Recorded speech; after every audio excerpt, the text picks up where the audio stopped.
Halo semuanya, selamat datang. Oke, mari kita langsung masuk aja ke materi hari ini. Gini, sebagai orang tua, kita pasti pernah ya ngerasa kebingungan atau bahkan literally mati kutu waktu harus ngejelasin konsep ketuhanan ke anak-anak kita. Bener kan? Nah, bedah materi kali ini itu ibarat kotak perkakas yang super praktis buat Anda. Kita bakal ngupas tuntas cara ngejelasin konsep Islam yang mendalam banget, kayak akidah, rukun iman, dan 20 sifat wajib Allah ke anak-anak. Pastinya dengan cara yang logis, asyik, dan gampang banget dipahami sama nalar kecil mereka. Jadi, siapkan fokus Anda karena sesi ini bakal seru banget. Nah, ini dia agenda kita hari ini. Kita bakal mulai dari bahas pertanyaan kritisi kecil, terus ngebangun pondasi lewat rukun iman, lanjut ke 20 sifat Allah, dan pakai analogi-analogi yang cerdas. Nggak lupa kita juga bakal jawab pertanyaan super tricky, di mana sih Allah itu? Dan kita tutup dengan gimana cara nerapin akidah di keseharian. Oke, langsung aja kita masuk ke bagian pertama, pertanyaan kritis si kecil. Momen di mana anak-anak mulai nanya hal-hal paling fundamental. Coba bayangin deh skenario ini. Anda lagi sibuk masak di dapur atau lagi nyetir mobil santai, tiba-tiba dari kursi belakang ada celotehan polos yang bunyinya gini. Umi, serius deh, Tuhan itu beneran ada. Buktinya apa sih? Wah, saya yakin banget banyak dari kita yang langsung deg-degan atau bingung mau jawab apa. Wajar kok, wajar banget. Anak-anak itu, terutama di usia operasional konkret, emang selalu nyari jawaban yang nyata buat hal-hal yang gak kelihatan. Ingat ya, mereka tuh sama sekali gak bermaksud nantang iman kita.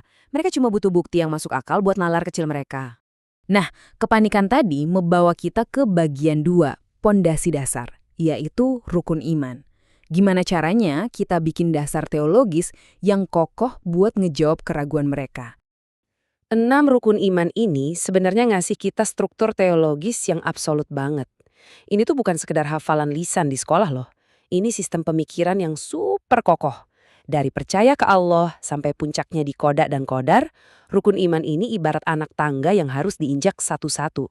Dia berfungsi sebagai kompas, semacam sauh yang nambatin hati orang tua dan rasa ingin tahu anak sebelum kita melangkah lebih jauh ke pertanyaan-pertanyaan ketuhanan yang lebih ribet. Selanjutnya, kita geser ke bagian 3, memahami 20 sifat Allah. Di sini kita bakal bedah lebih spesifik soal pilar pertama tadi. Jujur aja nih, belajar 20 sifat wajib Allah tuh kadang kerasa berat kan? Jangankan anak-anak, orang dewasa aja kadang suka lupa. Tapi tenang, kita bisa mecah ini jadi 4 kelompok yang gampang dicerna. Nafsiyah, salbiyah, ma'ani, dan maknawiyah.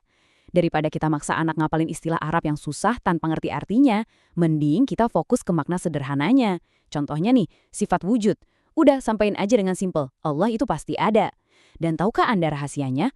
Salah satu cara paling ampuh buat ngajarin ini adalah dinyanyiin. Iya, beneran. Pakai irama atau nada, itu bikin konsep teologis ini nempel banget di ingatan jangka panjang anak-anak tanpa kerasa jadi beban sama sekali. Sekarang kita masuk ke bagian favorit saya, bagian 4.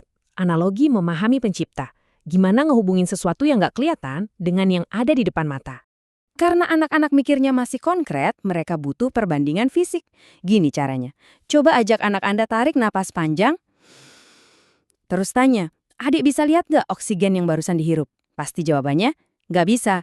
Nah, terus kita bilang, tapi kalau nggak ada oksigen, kita nggak bisa hidup kan? Sama persis kayak Allah. Allah itu maha goib, nggak bisa ditangkap mata kita. Tapi Allah lah yang memelihara seluruh alam semesta dan ngasih kita napas setiap detiknya. Simple banget kan? Tapi efeknya luar biasa.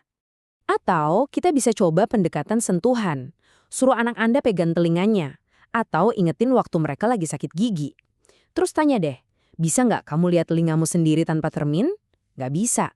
Terus, bisa lihat nggak bentuk rasa sakit gigi itu kayak apa? Nggak bisa juga. Tapi, apakah mereka yakin telinga dan rasa sakit itu nyata? Pasti.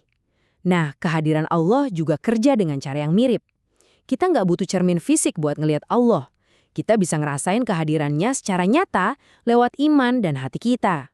Buat analogi pamungkas, coba tunjukin meja kayu yang ada di rumah Anda. Tanya ke si kecil, siapa yang bikin meja ini? Mereka pasti spontan jawab, tukang kayu, Mak.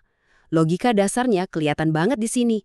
Kalau benda sesimpel meja aja ada yang bikin, mustahil banget dong keajaiban alam semesta yang super kompleks ini.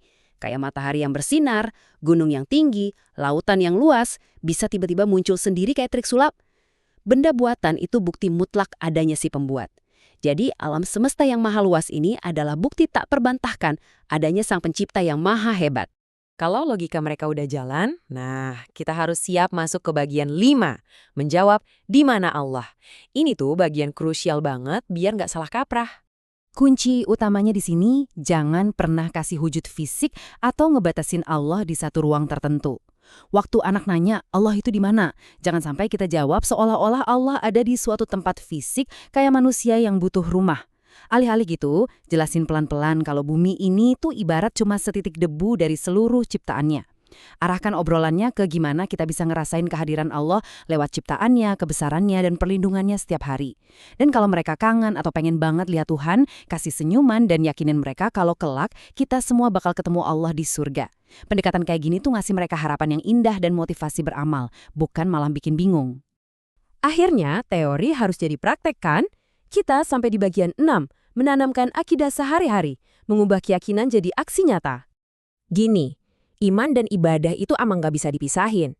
Iman itu ibarat akarnya yang nancep kuat di tanah, dan ibadah itu buah manisnya. Kalau anak udah mulai paham siapa Allah, lewat rukun iman, sifat 20, dan analogi-analogi tadi, pemahaman itu perlahan bakal mekar jadi kesadaran buat beribadah. Percaya deh, pelan-pelan Anda nggak perlu lagi teriak-teriak nyuruh mereka sholat atau berdoa, karena pemahaman soal Sang Pencipta udah tertanam natural di dalam diri mereka. Terus prakteknya gimana dong? Ngajarin tauhid tuh nggak berarti harus selalu duduk kaku di ruang kelas kok. Kitalah sebagai orang tua yang jadi madrasah atau sekolah pertamanya. Latih anak buat selalu bawa-bawa nama Allah di keseharian mereka. Misalnya, lagi panik nyari mainan yang hilang, kita contohin. Ya Allah, bantu aku dong nyari mainan. Atau pas mereka lagi kegiraman dibeliin es krim, ajak ngomong, Alhamdulillah ya Allah, enak banget es krimnya. Lewat kebiasaan kecil, bikin Allah jadi panggilan pertama mereka, anak tuh otomatis belajar buat selalu bergantung sama Allah di setiap keadaan. Sebagai penutup, saya mau ninggalin satu pertanyaan nih buat kita renungin bareng. Akidah anak dimulai dari rumah. Kira-kira sudah siapkah kita jadi madrasah pertama bagi si kecil?